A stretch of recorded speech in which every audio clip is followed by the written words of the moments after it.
What's going on, everybody? It is the host of the channel and resident of Yancey Street. If you have not joined the Yancey Street game, make sure to like and subscribe, as well as smash the like button on this if you're a fan of Skyrim, the Dragonborn, and scaling like this in general. Now, I plan to bring Dragonborn back to my channel for battles, right? Coming up soon this week, in fact.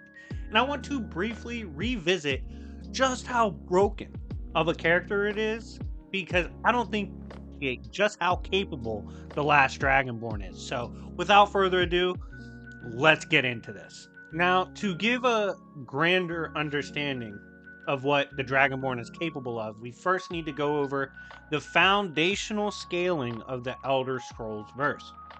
Now, the planet Nirn, the first layer, in Tamriel, where you typically see gameplay occur, this planet is simply not some planet. It is a complex mixture of layers of reality, mass, and magic. The fact that it's finite compared to further layers is insane. Nirn is stated to be a finite planet of mass and magic. However, in reality, Nirn can be thought of as an incredibly complex plane of reality, composed of both mass and magic. Evidence also exists to directly state higher dimensional realms and spaces exist within Nirn itself. In fact, there's so much higher dimensional, your brain would explode if you actually observed what they were. Nirn and Tamriel possess different timelines, and even things that exist outside of time and space, which gives a very interesting argument to this layer of reality. Also, to access different layers of this first realm, you must bypass cardinal points. The laws of physics here also are very malleable. So at worst, this first layer of Nirn and Tamriel are complex higher dimensional existences. At best, the first layer can be argued to outerversal. Now, the next layer would be Mundus, just the planets and the space itself. Once you reach Mundus, not only transcends entirety the prior layer, but even concepts like simply moons are conceptual dualities, and the spaces here are infinite. It also is simply a mere reflection of transcendental realms like Oblivion. With dualities existing and manifesting in moon structures, and with each structure having infinite possibilities, with infinite time and space possibilities leaking off of those, it has literally infinite layers to Mundus before you transcend to the next layer. And I want you to keep in mind, time and space is much more sophisticated in this verse as compared to real life. Mundus at one point existed without time and space. It was beyond those concepts, absolutely formless in conceptual existence, and existing before the first tales or stories.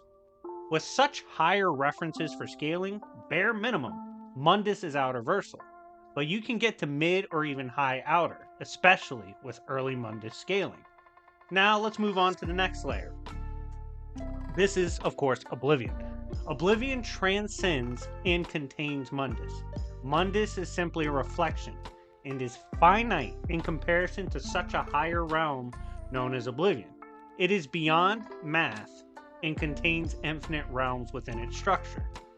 Speaking of structure, Oblivion is what I would most call a superstructure in comparison to all that came before it. Math, mortal minds, mortal attributes, and descriptions fail to describe what this realm actually is. Within Mundus, philosophical concepts such as Platonic ideals do in fact exist and manifest. Now here's the catch, it makes this so stupidly broken. You can transcend Platonic forms within Oblivion itself. That's just simply one layer. This makes sense, as not only does Oblivion have infinite realms, but it also contains an infinite structure and hierarchy.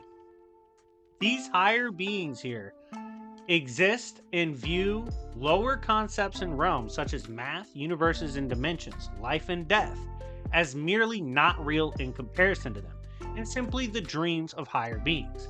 This makes Oblivion, at its absolute worst, mid to high outer, but most likely high outer to boundless, which makes Daedric princes, the top dogs of Oblivion, horrifying in nature. By the way, spoiler alert, Dragonborn shits on this tier, okay? That's why he's fucking terrifying. Let's move on to the next layer. This is a very important layer because it's the layer of magic, and this is the Aetherius. It transcends Oblivion to an extent that Oblivion does not seem real in comparison. Again, another absurd transcendental aspect.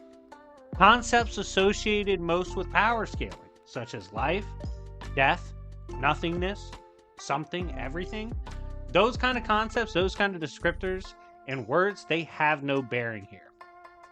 Some aspects are not real in terms of existing within the Aetherius, but rather they are stories on a larger conceptual tapestry in creation that is constantly being written.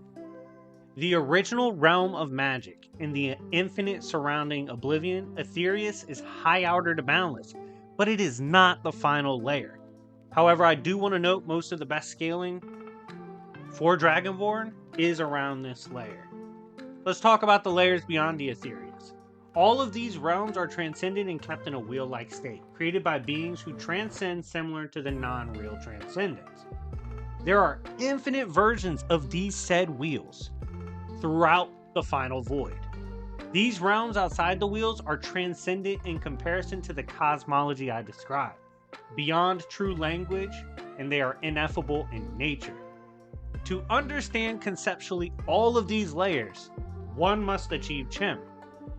Then there is a godhead, which is so far beyond the cosmology, it is a dream in comparison. No doubt the final structure has arguments for being boundless. It's fucking absurd. No evidence exists to suggest Dragonborn scales to the wheel layer or beyond, or even achieved Chim. But it is fun to note, he has allies that once achieved Chim, and he is given names that are given to divine mortals who achieve Chim. So in theory, he could be Chim level, it's just not proven, so I wanted to address that. Now that we got the scaling complete, let's talk about some of his Dragonborn's powers. These all should scale to the layer of Aetherius, and the void defense he has goes beyond that. There's Cyclone, Disarm, Dismay, Dragon Aspect, Dragon Rend, the manipulation of truth, draining vitality, Elemental Fury, Fire Breath, Frost Breath, Ice Form. He has a Peace spell essentially uses. He can mark for death and slow time, but again, consider all his hacks exist fundamentally on like a high outer scale. It's ridiculous. The conceptual truth hacks should scale to and above the Aetherius. Given he bullied an Alduin who one-shot Sovngarde, which is Ethereum tier level, high outer, easily. And again, this natural power imbued in him manipulates truth itself at the highest level. He has high outer power and knowledge absorption. Given the nature of Daedric Prince tier, and the fact that he absorbs books from that tier, as well and power from that tier. He has weapons imbued with high outer to boundless AP and erasure / higher conceptual killing. The weapons directly draw from the Aetherius itself, which makes it insanely powerful. His AP, story killing, and narrative hacks all extend to the Aetherius and beyond, given his final battle. He is casually beyond beings who neg truth, story, and conceptual hacks, as dragons were able to neg Molag Bal, who is a Daedric Prince level, which we reviewed, and he can casually bend the will of said dragons. He has items that can channel and redirect all magics that scale to the Aetherium. So in theory, if any magic he's dealing with in a battle is high outer to boundless, he could counter it with the Aetherius. He can overcome the reflection of his own power to a high outer degree, and overcame a being who equals your power and then stacks upon it, which is ridiculous. He also defeated the first Dragonborn, being as impressive and with similar loadouts to Dragonborn tier beings. He has high outer to boundless killing and erasure defense. On top of this, he can overcome those same defenses. This is most evidenced when he bodied Alduin, which means he had to bypass his high outer narrative erasure, conceptual erasure, and immortality. You scale to and above all things you command and use. You are above truth itself. You are the last Dragonborn. The last Dragonborn is one of the strongest characters in fiction. He exists in a complex verse that easily scales layers into high outer. Dragonborn can power-wise contend with beings of the high outer tier, and his hacks scale to this as well. In conclusion, he's an absolute monster, and he's gonna be a beast to present on the channel. But anyways, guys, let me know what you think in the comment section down below. If you are a fan of the Dovahkiin and love this scaling, let me know. But yeah, anyways, it's been your boy Dr. Splash, and I will see y'all later. And remember, it's Yancey Street, bitches.